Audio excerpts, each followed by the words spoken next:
તો hey guys, આજના ધાર્મિક વ્લોગમાં આપનું હાર્દિક સ્વાગત છે. ને હું હીરુ ભાભી અને ભાવિનભાઈ નીકળી ગયા હતા ચા પીવા. અમારે જવાનું છે વેસુ ચા પીવા, અને અમને રસ્તામાં મળી ગયા અલ્પાબા અને રોહિતભાઈ અને વિધિ ભાભીને એ પણ.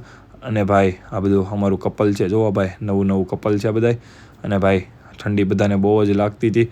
અને ભાઈ આ બેનો પ્રેમ જો ભાઈ, કેમ કે છે ભાઈ નવું કપલ છે ને. અને ભાઈ અમે બધા મસ્તી કરતાં વેસુ જવા નીકળી ગયા હતા. અને આમ જો ભાઈ બધાને ઠંડી તો લાગતી હતી ખૂબ જ, અને હતી પણ ઠંડી ખૂબ જ. અને આ બેને બેસવું હોય સાથે પણ આમ જો શરમાય કેટલા બને. અને અમારા ભાભીને તો ગાડી હકાવવાનો બહુ જ શોખ, અને ગાડી ચલાવતા હતા. અને અમે પહોંચી ગયા વીઆર મોલ ચા પીવા. અને આમ જો ભાભીને ઠંડી લાગતી હતી ખૂબ જ, અને સ્વેટરની તો હાલત મારા બાપ.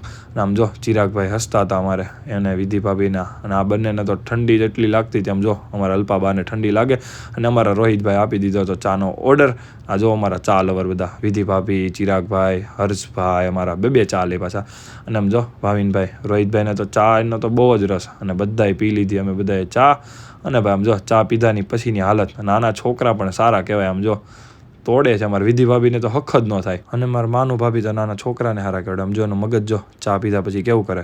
અને ગાડીમાં તો શું કહેવાય, બે જણાથી ગાડી ચાલુ થતી જ ન હોય. અને આમ જો અમારા ભાભી ધક્કા મારવા માંડ્યા છે, હજી તો સગાઈ જ થઈ છે ત્યાં ધક્કા મારવા માંડ્યા. અને અમારા વિધિ ભાભીને એમ કે મારી બેને ગાડી હકાવી, એટલે ભાઈ હું ગાડી હકાવી લઉં.